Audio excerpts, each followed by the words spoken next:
ಎಲ್ಲ ನನ್ನ ಪ್ರೀತಿಯ ವೀಕ್ಷಕರಿಗೆ ನಿಮ್ಮ ರಘುರಾಮ್ ಮಾಡುವ ಆತ್ಮೀಯ ನಮಸ್ಕಾರಗಳು. ಮತ್ತೆ ರಘುರಾಮ್ ಬಂದಾಯಿತು.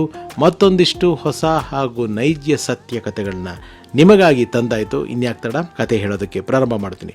ಈಗ ನಾನು ಹೇಳೋಕ್ಕೆ ಹೋಗ್ತಾ ಇರೋ ಕತೆ ನಮ್ಮ ಕನ್ನಡ ಚಿತ್ರರಂಗದ ಆಲ್ ಇಂಡಿಯಾ ಕಟೌಟ್ ಅಂತ ಹೇಳಿದ್ರೂ ತಪ್ಪಾಗಲ್ಲ, ನಿಮ್ಮ ಪ್ರೀತಿಯ ಶ್ರೀ ಕಿಚ್ಚ ಸುದೀಪ್ ಅವರ ಬಗ್ಗೆ ನಾನು ನೋಡಿದಂಥ ಒಂದು ಸತ್ಯ ಕಥೆನ ನಿಮ್ಮೊಂದಿಗೆ ಹಂಚ್ಕೊತಾ ಇದ್ದೀನಿ. ಇದು ಒಂದು 18-20 ವರ್ಷದ ಹಿಂದಿನ ಕತೆ. ನಾನು ಅವಾಗ ಒಂದು ಖಾಸಗಿ ಚಾನಲ್ನಲ್ಲಿ ಒಂದು ಫಿಲ್ಮ್ ಸೆಕ್ಷನ್ ಇನ್ಚಾರ್ಜ್ ಆಗಿ ಕೆಲಸ ಮಾಡ್ತಾ ಇದ್ದೆ. ಅಂದರೆ ನನ್ನ ಹುದ್ದೆ ಆಗಲಿ ಅಥವಾ ನನ್ನ ಜವಾಬ್ದಾರಿ ಆಗಲಿ ಏನಿತ್ತು ಅಂತಂದರೆ, ಕನ್ನಡ ಚಿತ್ರರಂಗದ ಯಾವುದೇ ಚಟುವಟಿಕೆಗಳಿದ್ರು, ಅದು ಸಿನಿಮಾ ಮುಹೂರ್ತ ಇರ್ಬೋದು, ಸಾಂಗ್ ರೆಕಾರ್ಡಿಂಗ್ ಇರ್ಬೋದು, ಆಡಿಯೋ ರಿಲೀಸ್ ಇರ್ಬೋದು, ಪ್ರೆಸ್ ಮೀಟ್ ಇರ್ಬೋದು, ಯಾವುದೇ ಇದ್ರೂ ಹೋಗಿ ಕವರ್ ಮಾಡಿ ಜನಕ್ಕೆ ಅದರ ಬಗ್ಗೆ ಒಂದು ಮಾಹಿತಿನ ತಲುಪಿಸುವಂಥ ಒಂದು ಕೆಲಸ, ಜೊತೆಗೆ ಸ್ಯಾಟಲೈಟ್ ರೈಟ್ಸು ಅದು ಇದು ಇದನ್ನೆಲ್ಲ ನೋಡ್ಕೊಳ್ಳೋಂಥ ಒಂದು ಜವಾಬ್ದಾರಿ ಇತ್ತು. ಒಂದು ದಿವಸ ನನಗೆ ನಮ್ಮ ಕನ್ನಡ ಚಿತ್ರರಂಗದ ಹೆಮ್ಮೆಯ ಸಂಗೀತ ನಿರ್ದೇಶಕರಾದ ಶ್ರೀ ರಾಜೇಶ್ ರಾಮನಾಥ್ ಅವರು ಫೋನ್ ಮಾಡಿಬಿಟ್ಟು, ರಘು, ದೀಪು ಇವತ್ತು ಹಾಡೋದಕ್ಕೆ ಸ್ಟುಡಿಯೋಗೆ ಬರ್ತಾ ಇದ್ದಾರೆ, ಅದೊಂದು ಬಂದು ಕವರೇಜ್ ಮಾಡೋಕ್ಕಾಗುತ್ತಾ ಅಂತ ಕೇಳಿದೆ. ಅಯ್ಯೋ 100% ಸರ್, ನೀವೇನು ಕೇಳಬೇಕಾ, ಎಷ್ಟೊತ್ತಿಗೆ ಬರ್ತಾರೆ ಹೇಳಿ, ಬರ್ತೀನಿ ಅಂತ ಹೇಳಿದೆ. ಅದು ರಾಜೇಶ್ ರಾಮನಾಥ್ ಅವರು ಫಸ್ಟ್ ಟೈಮು ಒಂದು ಹೀರೋ ಆಗಿ ನಟಿಸಿದಂಥ ಸಿನಿಮಾ ಬ್ಲ್ಯಾಕ್ ಆ್ಯಂಡ್ ವೈಟ್ ಅಂತ ಆ ಸಿನಿಮಾ ಹೆಸರು. ಅದರಲ್ಲಿ ಒಂದು ಪಟಾಯಿಸುಬ್ಬ ಮಗ ಪಟಾಯಿಸುಬ್ಬ ಅಂತ ಒಂದು ಹಾಡು, ಆ ಹಾಡಿಗೆ ಹಿನ್ನೆಲೆ ಧ್ವನಿನ ನಮ್ಮ ಶ್ರೀ ಕಿಚ್ಚ ಸುದೀಪ್ ಅವರು ಕೊಟ್ಟಿದ್ದು. ಅಂದರೆ ರಾಜೇಶ್ ರಾಮನಾಥ್ ಅವರು ಫಸ್ಟ್ ಟೈಮ್ ಹೀರೋ ಆಗಿ ಆ್ಯಕ್ಟ್ ಮಾಡ್ತಾ ಇದ್ದಾರೆ. ಸೊ ಸುದೀಪ್ ಸರ್ದೊಂದು ವಾಯ್ಸು, ಅವರ ಒಂದು ಸಿಂಗಿಂಗು ಇದಕ್ಕಿದ್ರೆ ಪಿಕ್ಚರ್ ಪ್ಲಸ್ ಆಗುತ್ತೆ ಅನ್ನೋ ಒಂದು ಕಾನ್ಸೆಪ್ಟು ರಾಜೇಶ್ ಅವ್ರದ್ದಾಗಿತ್ತು. ಸೊ ಅವ್ರಿಗೆ ಸಪೋರ್ಟ್ ಮಾಡೋದಕ್ಕೆ ಸುದೀಪ್ ಸರ್ ಬಂದು ಆ ಹಾಡನ್ನ ಅಚ್ಚುಕಟ್ಟಾಗಿ ಹಾಡಿಕೊಟ್ರು. ಅದು ರಾಜೇಶ್ ರಾಮನಾಥ್ ಅವರ ಸ್ಟುಡಿಯೋ ಬೆಂಗಳೂರಿನ ವಿಜಯನಗರದಲ್ಲಿ, ಅವಾಗ ಅವ್ರ ಮನೆ ಕಮ್ ಸ್ಟುಡಿಯೋ ಎರಡೂ ಇತ್ತು, ತುಂಬ ವಿಸ್ತಾರವಾಗಿತ್ತು, ಒಳ್ಳೆ ಸ್ಟುಡಿಯೋ. ಇವಾಗ ಅಫ್ಕೋರ್ಸ್ ಆ ಸ್ಟುಡಿಯೋ ಎಲ್ಲ ಜಾಗದಲ್ಲಿ ಒಂದು ಫ್ಲ್ಯಾಟ್ಸ್ ಬಂದುಬಿಟ್ಟಿದೆ.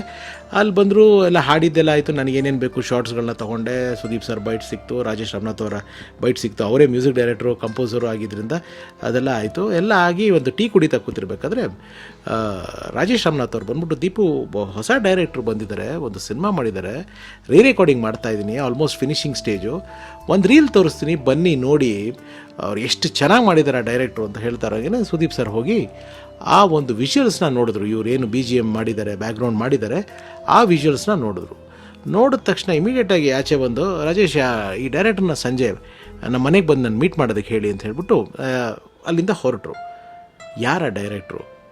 ಸುದೀಪ್ ಸರ್ ನೋಡಿದಂಥ ಆ ಸಿನಿಮಾ ಯಾವುದು?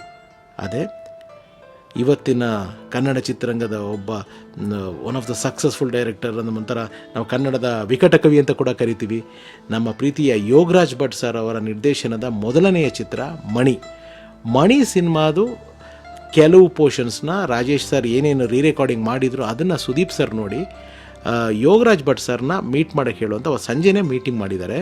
ಮೀಟಿಂಗ್ ಮಾಡಿ ಮಣಿ ಸಿನಿಮಾ ರಿಲೀಸ್ ಆಗೋಕ್ಕೆ ಮುಂಚೆನೇ ನನಗೊಂದು ಸಿನಿಮಾ ಮಾಡಿ ಅಂತ ಹೇಳಿ ಯೋಗರಾಜ್ ಭಟ್ ಸರ್ಗೆ ಅವರ ಒಂದು ಪ್ರೊಡ್ಯೂಸರ್ ಎನ್ ಕುಮಾರ್ ಅವ್ರನ್ನ ಕರೆದು ಭಟ್ರಿಗೆ ಅಡ್ವಾನ್ಸ್ ಮಾಡಿ, ನಾನು ನೆಕ್ಸ್ಟ್ ಪಿಕ್ಚರ್ ಭಟ್ರದ್ದು ಮಾಡ್ತೀನಿ ಅಂತ ಹೇಳಿ ಒಂದು ಕಮಿಟ್ಮೆಂಟ್ ಕೊಟ್ಟು ಕಳಿಸಿದಂಥ ವ್ಯಕ್ತಿತ್ವ, ಆ ಒಂದು ಮನಸ್ಸು ನಮ್ಮ ಕಿಚ್ಚ ಸುದೀಪ್ ಅವ್ರದ್ದು. ಅಂದರೆ ಒಂದು ಪ್ರತಿಭೆಯನ್ನು ಎಲ್ಲರೂ ಹೇಗೆ ಗುರುತಿಸ್ತಾರೆ, ಅದರಲ್ಲೂ ಸುದೀಪ್ ಅಂತ ಒಬ್ಬ ಅದ್ಭುತವಾದ ವ್ಯಕ್ತಿ ಅಥವಾ ಒಬ್ಬ ಪ್ರತಿಭಾನ್ವಿತ ಕಲಾವಿದ ಯೋಗರಾಜ್ ಭಟ್ ಸರ್ ಅನ್ನೋ ಒಂದು ಟ್ಯಾಲೆಂಟ್ನ ಹೇಗೆ ಗುರುತಿಸಿ ಮಣಿ ಸಿನಿಮಾ, ಅಂದರೆ with due respects of that any result, ಆ ಪಿಕ್ಚರ್ ಇನ್ನೂ ಬಿಡುಗಡೆನೇ ಆಗಿಲ್ಲ, ಅದು ಆ ಬಿಡುಗಡೆ ಆಗೋಕ್ಕೆ ಮುಂಚೆನೇ ಕರೆದು ಒಬ್ಬ ಟೆಕ್ನಿಷಿಯನ್ನ ನಂಬಿ ಈತ ಒಳ್ಳೆ ನಿರ್ದೇಶಕ ಆಗ್ತಾರೆ ಅನ್ನೋ ಜಡ್ಜ್ಮೆಂಟ್ ಇದ್ದಿದ್ದು ನಮ್ಮ ಕಿಚ್ಚ ಸುದೀಪ್ ಅವ್ರಿಗೆ.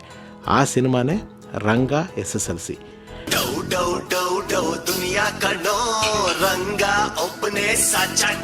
ರಂಗ SSLCನಲ್ಲಿ ನಿಮಗೆಲ್ಲ ಗೊತ್ತಿರೋ ಹಾಗೆ ಸುದೀಪ್ ಅವರ ಒಂದು ಕ್ಯಾರೆಕ್ಟರೈಸೇಷನು, ಅವರ ಡೈಲಾಗ್ ಡೆಲಿವರಿ ಸ್ಟೈಲು ಎಲ್ಲ ವಿಶೇಷವಾಗಿತ್ತು.